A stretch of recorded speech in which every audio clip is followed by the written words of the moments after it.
C'est tout petit, hein, c'est ma main, pas plus. 20 centimètres, mais je peux vous assurer qu'il a un cri, il y a de la présence, hein, il a du coffre, le petit. Donc voilà, c'était l'émerveillement du soir, j'avais envie de partager avec vous. Alors on est au live 207, 207 sur cette belle aventure de 365 jours de magie. Et vous voyez comme la magie en fait peut se manifester dans notre vie.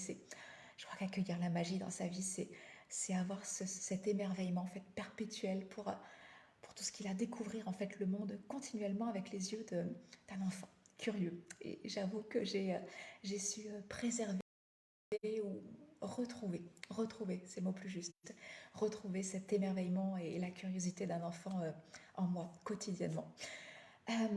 Ce soir, j'avais envie d'aborder un sujet qui a un rapport avec le temps encore. C'est amusant, c'est parce que dans un accompagnement que je propose, l'accompagnement Révélation, qui permet de vous aider à créer votre offre ensorcelante hein, dans votre activité professionnelle qui va être tellement en accord avec votre vraie nature. On m'a posé une question intéressante ce matin et la question est la suivante. C'est est-ce que je dois, à ton avis, est-ce que je dois communiquer sur une seule chose, une seule offre, ou je peux communiquer sur plusieurs choses? Parce que là, il se trouve qu'il y a plein de choses qui sont en train d'être créées là parallèlement là pour moi et je ne sais pas comment m'organiser pour pouvoir les présenter. Est-ce que je dois attendre de finir ça pour pouvoir parler d'autre chose? Et en fait, c'est le titre de mon live, hein, de ma vidéo de ce soir, c'est la vérité des autres n'est pas ta vérité. Vous savez, quand j'accompagne les personnes, c'est marrant parce qu'il y a des conversations croisées avec des personnes qui ne se croisent pas. On parlait avec une autre personne, avec une amie, on parlait de mentorat et de coaching. Et vraiment, la posture du mentor n'est pas la posture du coach. La posture du mentor, c'est vraiment celui qui a marché le chemin et puis qui va partager son expérience. Et la posture du coach n'est pas du tout dans le conseil, dans la formation, dans le partage d'expérience, mais plutôt dans une posture de questionnement. Voilà, le coach va questionner pour que finalement le coaché puisse trouver les réponses en lui.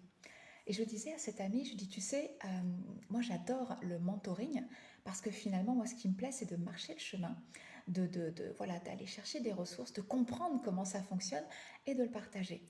Ceci dit, dans ce que je partage, moi ce qui me révulse le plus, c'est de créer des copies conformes de ce que je vais être, de ce que je peux être, de ce que je peux avoir fait, parce que je sais pertinemment que nous sommes des personnes absolument uniques, avec des désirs, des besoins uniques. Bonsoir Audrey, comment vas-tu?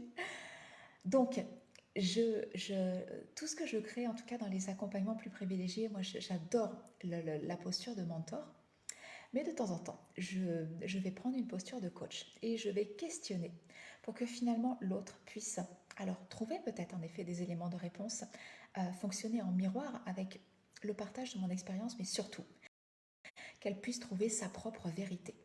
Parce que justement, la question de cette personne ce matin était très intéressante. Elle me dit, tu sais, on m'a dit qu'il ne fallait surtout pas communiquer sur plusieurs offres en même temps, qu'il fallait absolument rester centré sur une chose. Et puis une fois que ça s'était terminé, on allait pouvoir passer à autre chose.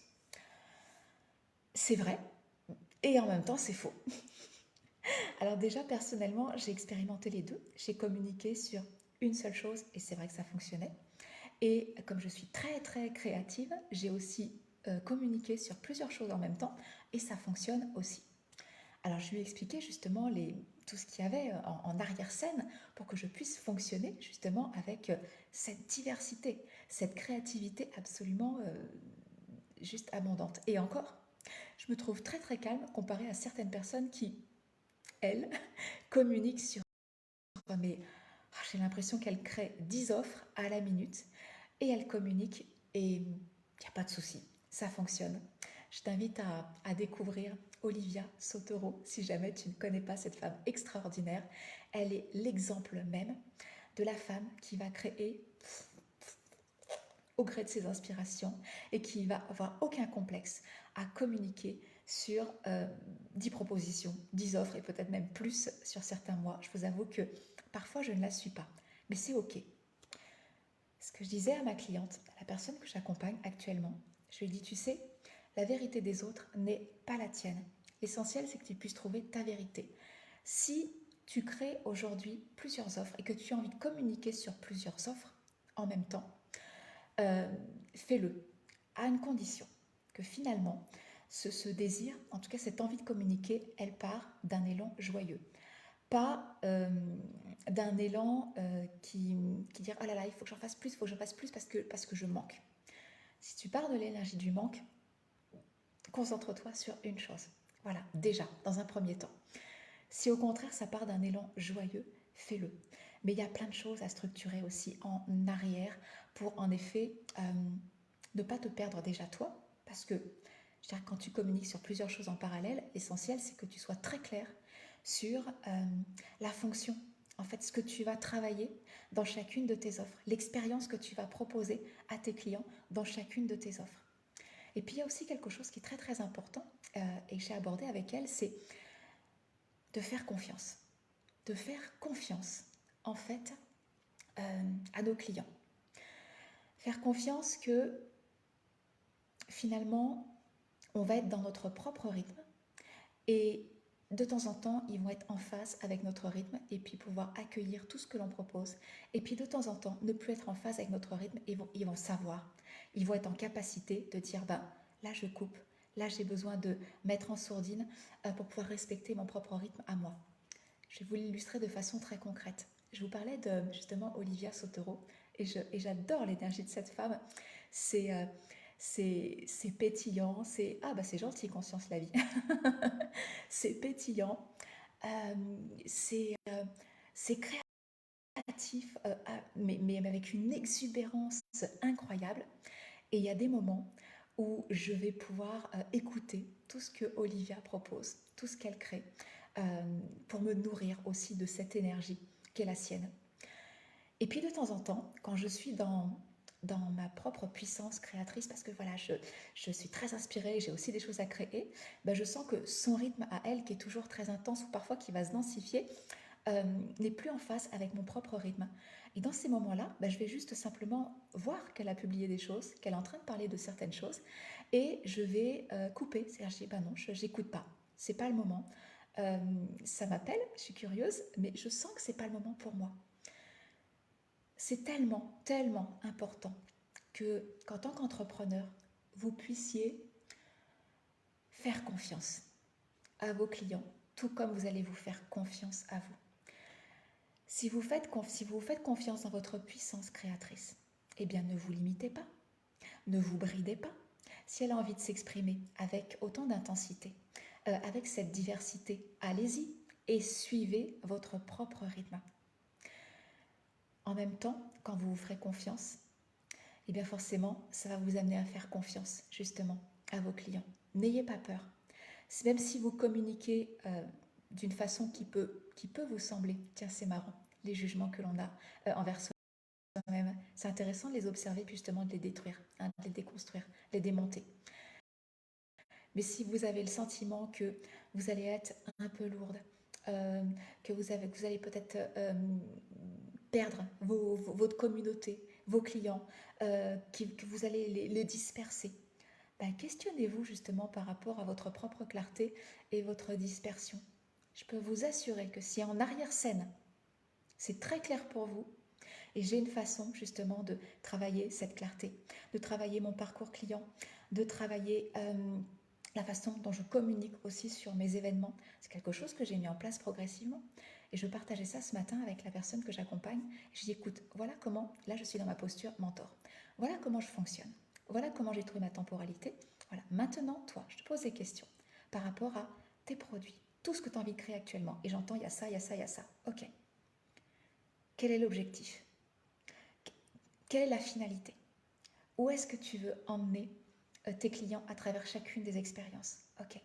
Est-ce qu'elles vont se vivre toutes en même temps? Non. Donc finalement, il y a peut-être moyen de communiquer sur chacune des offres en sachant que chacune de ces offres est peut-être une porte d'entrée pour pouvoir aller visiter toutes les autres offres que tu visites. Mais toi, il faut que tu sois très au clair par rapport à ça.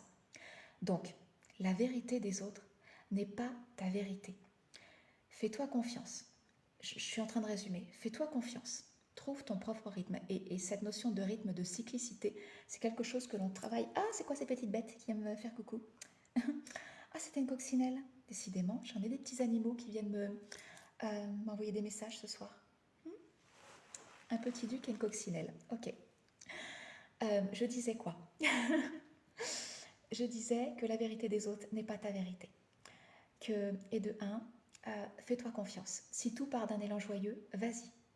Si ça part d'un élan parce que tu es dans le manque actuellement, reviens à une seule chose et viens ancrer ça, consolider ça et bâtir, on va dire, des fondations qui renforcent ta sécurité, peut-être financière et intérieure aussi, pour pouvoir après t'amuser avec cet élan joyeux. Deuxièmement, trouve ton rythme, ta cyclicité. Et ça, c'est vraiment quelque chose, voilà, j'en étais là. C'est vraiment quelque chose que je vais t'inviter à trouver dans mon accompagnement révélation. Parce que si j'ai ma propre cyclicité, tu vas avoir la tienne. Et c'est important de l'identifier pour voir justement avec quelle récurrence tu vas créer des choses, avec quelle récurrence tu vas communiquer sur certaines choses, avec quelle récurrence tu vas pouvoir aussi travailler sur toi, parce qu'un entrepreneur travaille toujours sur lui. C'est fascinant comme cette cyclicité, en fait, c'est la structure, c'est le cadre qui va pouvoir nous driver dans une activité professionnelle qui va être drivée à l'intuitif. Mais avancer avec cette intuition, cet élan joyeux, finalement cette intuition, ça peut être ça, cet élan joyeux, ça demande évidemment un cadre derrière qui soit très structuré, clairement identifié pour ne pas partir dans tous les sens et finalement commencer plein de choses et aller au bout de rien du tout. Et puis crois-moi que même si tu proposes plein de choses en même temps, si c'est clair dans ta tête, ce sera clair pour tes clients. Eux, ils vont savoir par quoi commencer. Et donc c'était donc la troisième chose. La troisième chose, c'est fais confiance à tes clients. Ils vont savoir quand c'est bon pour eux de te suivre à ton rythme. Et ils vont savoir quand c'est bon pour eux de suivre leur propre rythme et de fermer les écouteurs pour ne plus être parasité par les bruits du monde. Tu fais partie des bruits du monde parfois pour eux. Il y a plein d'autres choses qui font partie des bruits du monde parfois pour eux. Et puis parfois, on est en harmonie, on est en symphonie. Et c'est dans ces moments-là où on va travailler ensemble. Donc si ça t'intéresse, évidemment, de travailler sur cette cyclicité dans ton business pour pouvoir trouver justement cette structure qui va t'accompagner, pour pouvoir pour t'aider aussi à créer cette offre ensorcelante. Alors cette offre ou ce parcours client qui va te permettre de vivre justement une activité professionnelle tellement en accord avec ta vraie nature à toi, tu vas voir. Tu vas te fixer tes propres règles et c'est là que ça va être mais tellement, tellement joyeux, tellement amusant, tellement enthousiasmant, tellement magnétique aussi parce que, vous savez, c'est quand les choses sont plaisantes, c'est quand les choses sont justes pour nous aussi que tout devient facile. Et je te le dis, je te le redis, la vérité des autres n'est pas ta vérité. On va se retrouver sur certains points, on va être d'accord sur certains points. Et puis parfois, on va dire, ah bah oui, mais non, ça, je suis pas tout à fait d'accord. Eh bien, prends ce qui est juste pour toi, et puis tu sais, comme des pièces de Lego, et puis tu bricoles, voilà. Tu montes, tu vas créer ton édifice, ce qui est juste pour toi. Voilà ce que je voulais vous partager ce soir. N'oubliez pas, d'ailleurs, je ne le redis pas à chaque fois, mais regardez dans le descriptif avec la vidéo. Il y a toujours ce concours. Vous pouvez partager ce live, cette vidéo, si elle vous parle, si vous pensez qu'elle pourrait parler à certaines personnes. N'hésitez pas à m'identifier pour que je puisse vous retrouver. De cette façon, vous allez pouvoir participer au prochain tirage au sort où je vais faire gagner pour la 222e un accès à Exploration. Exploration, c'est toute une autre aventure. On va se laisser accompagner par les cycles de la Lune. C'est vraiment un chemin de conscience de soi qui permet de manifester justement nos désirs en suivant le grand plan. Croyez-moi qu'on est sacrément guidé et quand on parle de co-création, certes on peut co-créer entre nous, mais il y a quelqu'un d'autre avec qui on co-crée continuellement. Vous l'appelez comme vous voulez, mais il y a quelque chose de plus grand que nous qui nous accompagne, toujours, toujours. Je vous embrasse très fort et je vous dis à demain.